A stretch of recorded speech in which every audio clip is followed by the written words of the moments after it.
Story 1. The Door Breaker.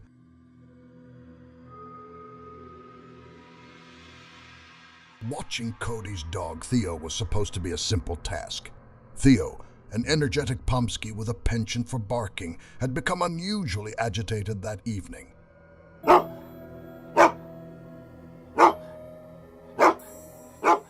It was around 8 p.m., and I was busy doing some light chores around Cody's house. Theo's barking grew more intense, and soon he was practically scratching at the back door.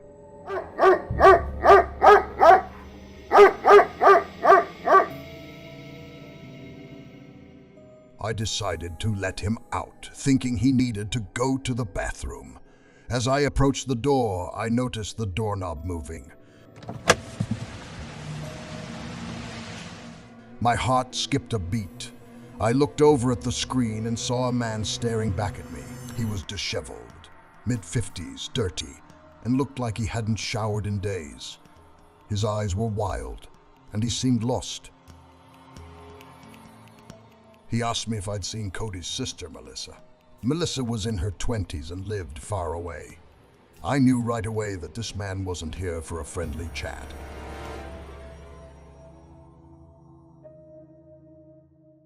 I firmly told him that Melissa wasn't there and asked him to leave. He seemed hesitant, almost as if trying to gauge my seriousness.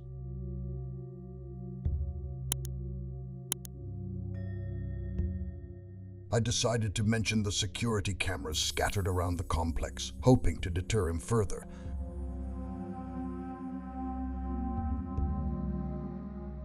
The mention of the cameras seemed to convince him, and he eventually left. I watched him from the window until he disappeared down the street.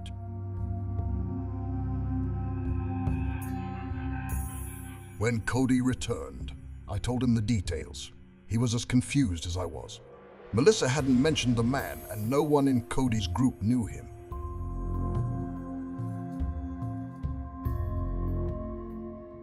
We were both relieved that I had scared him off, but the encounter left me feeling extremely uneasy.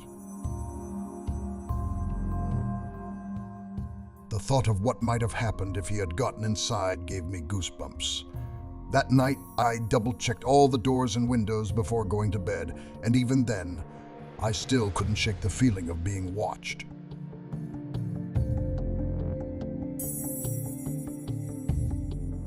Hey guys, if you like our content, please click the subscribe button so you don't miss any interesting videos in the future.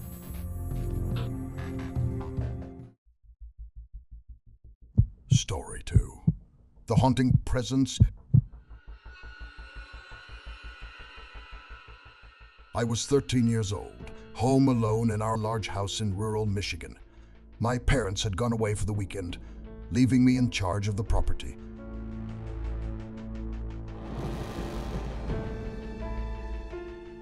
It was a normal Saturday night, and I was engrossed in playing Vice City on my Pastwu. The living room was dimly lit by the glow of the TV when I suddenly heard a loud metallic clang from outside.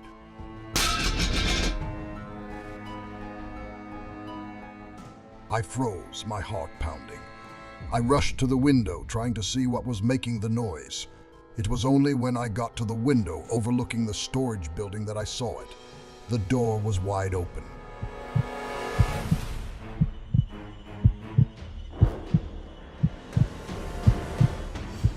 A chill ran down my spine. Our storage building was filled with all sorts of equipment, and anyone could be hiding inside.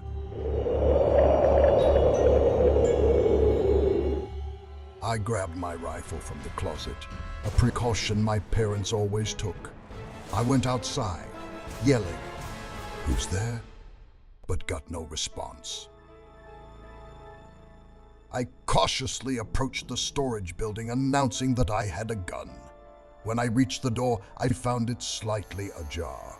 I felt scared and decided it was best to retreat.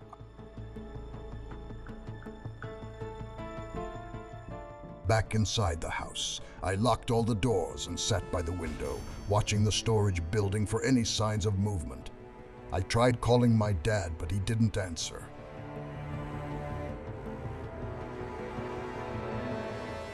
I left a voicemail explaining the situation in a trembling voice. The silence was unbearable until I heard a creaking sound from upstairs.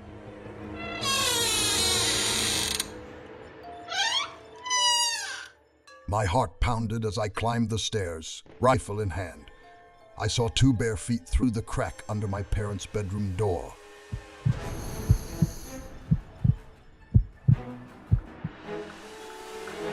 The reality of the situation hit me hard.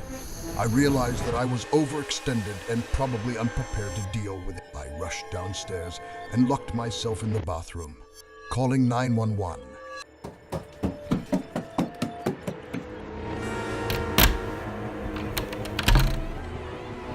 The operator told me to keep quiet. I heard footsteps approaching the bathroom door, and a deep voice said, "What's up, kid?"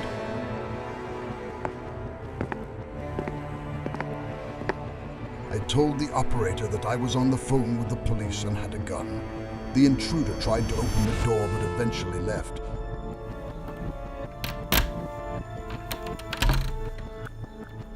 The police arrived shortly after and thoroughly searched the house, confirming that the man was gone. I stayed at my uncle's house that night, shaken and relieved to be safe.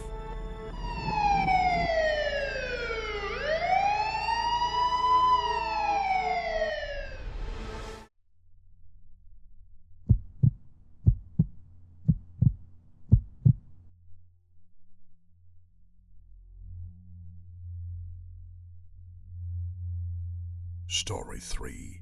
The creepy encounter.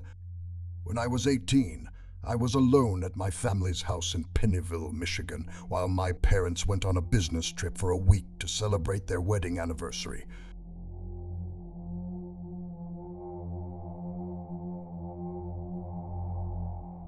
Our property was in a dense forest off Green Lake Road, with only tall pine trees and a dirt path leading to the nearest road. The isolation always made me feel uncomfortable, but I tried to push those feelings aside.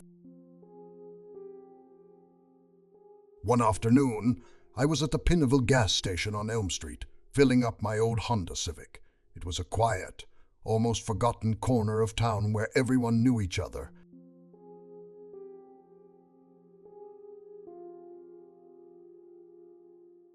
As I was pumping gas, a black Jeep Cherokee pulled up next to me. A man in his 40s with a scruffy goatee got out and greeted me with a friendly nod.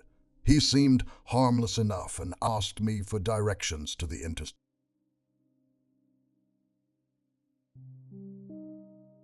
I gave him detailed directions, noticing that he was writing them down in a notebook instead of using his phone. A little odd, but I didn't think much of it.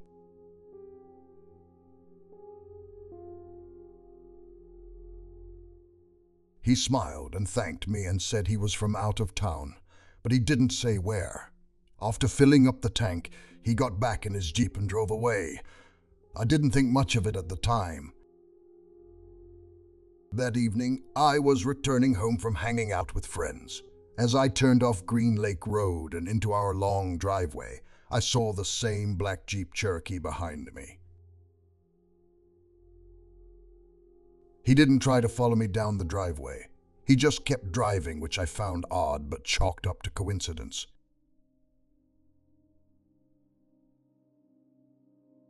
Around midnight, as I was getting ready to leave the house to meet my friends again, I heard footsteps in the surrounding woods.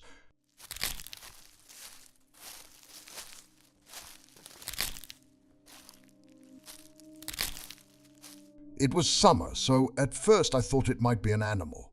As I walked to my car, however, I heard a man's voice clearly calling Kate from the shadows of the trees. My heart pounded, and I rushed inside, locking every door and window.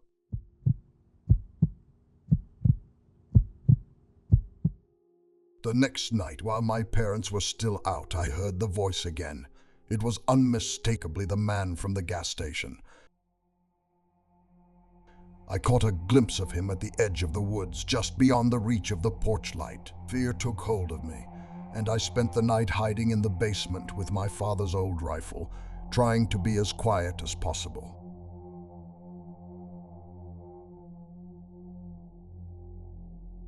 When my parents returned, I told them what had happened. They were alarmed and reported the incident to the local police.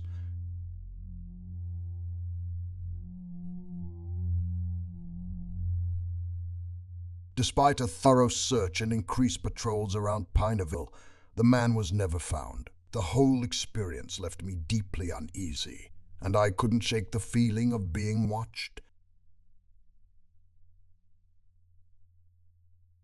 This challenge has made me acutely aware of how vulnerable we can be, even in places we think are safe and familiar. It has reinforced to me the need to always be vigilant and prepared, no matter how trivial or normal the situation may seem. Story 4. The Attic Intruder. This is a story that happened to me when I was 16, living in a quiet suburb of Seattle, Washington.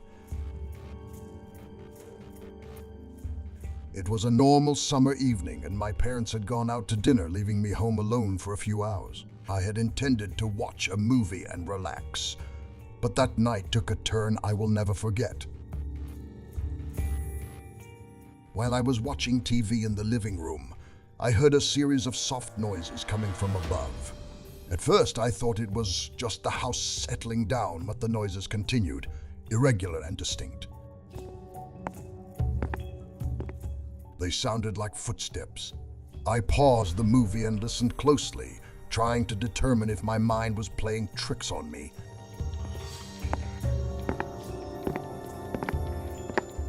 The noises continued, getting louder and more purposeful. I felt a chill run down my spine as I realized the sounds were coming from the attic.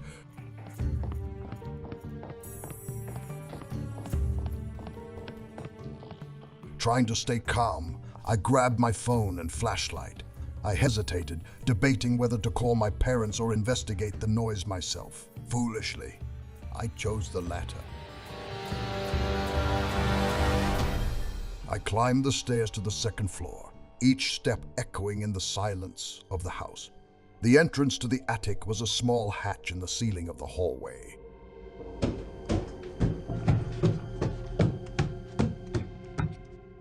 I stood beneath it, flashlight in hand, my heart pounding. Taking a deep breath, I pulled the ladder down and climbed slowly.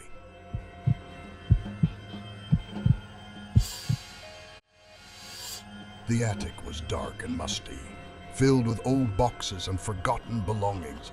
I swept the flashlight around, illuminating the dust motes dancing in the air.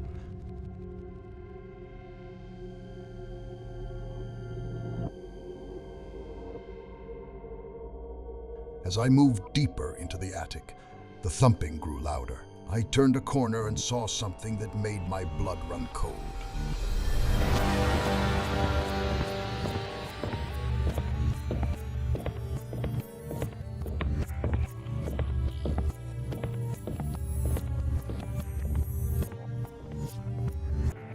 A pair of dirty bare feet were visible behind a stack of boxes. I held my breath. I moved closer, and the flashlight revealed a disheveled man crouching in the darkness. His clothes were dirty, and his eyes were wide with a mixture of fear and aggression.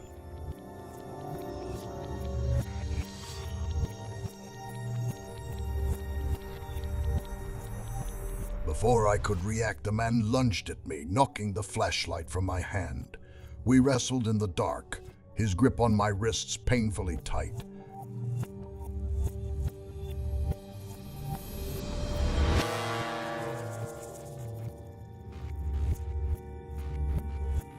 I kicked and writhed desperately, trying to get free. I stumbled down the attic stairs, nearly falling in my haste, and slammed the door shut behind me. I locked myself in my bedroom and called 911, my hands shaking so much I could barely press the button. I whispered to the operator about the intruder in the attic, afraid that he might come down at any moment. The minutes felt like hours as I waited for the police to arrive.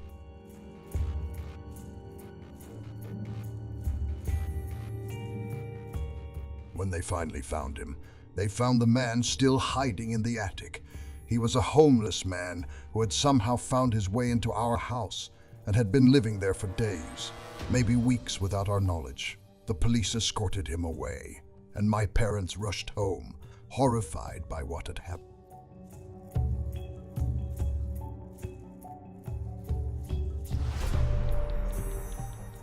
The thought of that man living above us, moving silently through the house, still haunts me. We installed better locks and security measures, but I never felt safe in that house again.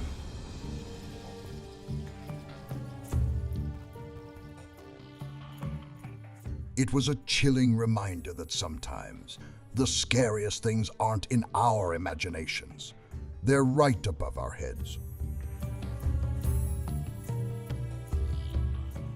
Hey guys, if you enjoy engaging stories and can't take your eyes off them, don't forget to subscribe to our channel so you don't miss any future videos. Don't forget to ring the bell to get updates as soon as new videos are released. Join us in discovering the most interesting and exciting stories. Thank you for your support and congratulations.